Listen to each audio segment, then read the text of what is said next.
welcome to Herstory. My name's Tina McGoogleberry, and today on the show we have a woman who, figuratively speaking, was brave enough to toot her own horn. Honk, honk. Alice Huyler Ramsey, hello. Hello. The first woman to ever drive all across the United States of America, and I just want to know, what were you thinking? Hello?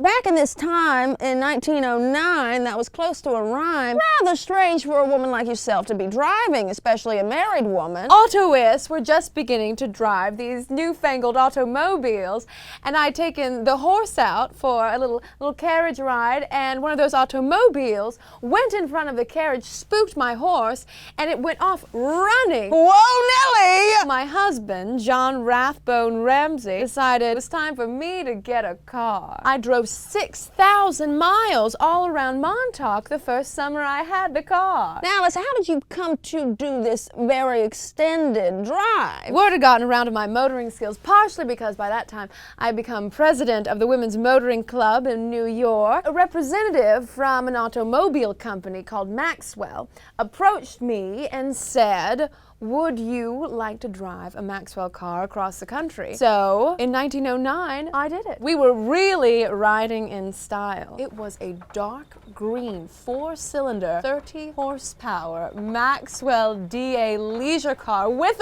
removable seats and roof. And it took me only 56 days. Huh! At one point, we went 42 miles per hour. 42! For safety and propriety's sake, I took along 3 women, 2 sister-in-laws, Margaret Atwood and Nettie Powell, who honestly were bits of sticks in the mud. That's why I also brought along my 16-year-old friend Hermione Jans, who really kept things lively. Some days she wouldn't even wear a petticoat. How many members of your driving party died during this transcontinental trip? No one. With a woman behind the wheel, I find that a little hard to believe, Alice. As I wrote in my memoirs, women can handle an automobile just as well as any man. But I'll tell you what, that car gave us all sorts of troubles. We ran out of gasoline. We at one point had to be pulled out of a ditch. The radiator overheated. We went through 11 spare tires on this trip. When you got a flat tire,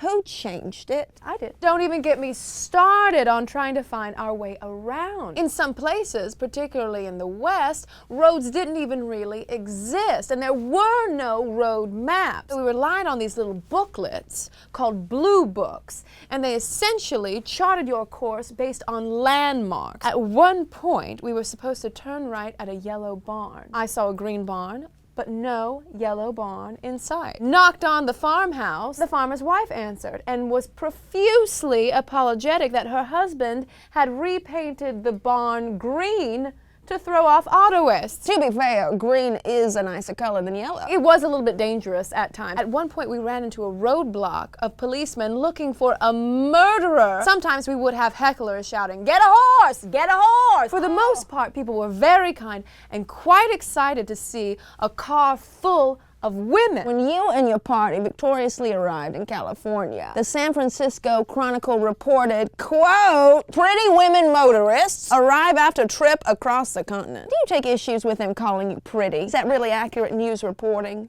Or do you think they were just being generous? I don't think I understand the question. After this trip was completed, you drove back and forth across the country 30 more times. It was a passion of my life. I attempted to drive a leg of the Swiss Alps, but was advised not to because of my pacemaker. I was in my 80s. In the year 2000, you became the first woman inducted into the Automobile Hall of Fame. For friends watching at home who might not believe that you can actually drive very well, I thought we could put you through a little bit of a test. If you insist. Okay, here we go. We're gonna pull out of the driveway. Take it real steady. No, I said to the left. We're gonna pick up speed. Wait, slow down. You got a speed bump. Sharp right, followed by a sharp left. I think I see a policeman. We gotta lose him. We're on the lam. Oh, speaking of lamb, there's one that just ran across the road. What are you gonna do? Smash! We're dead.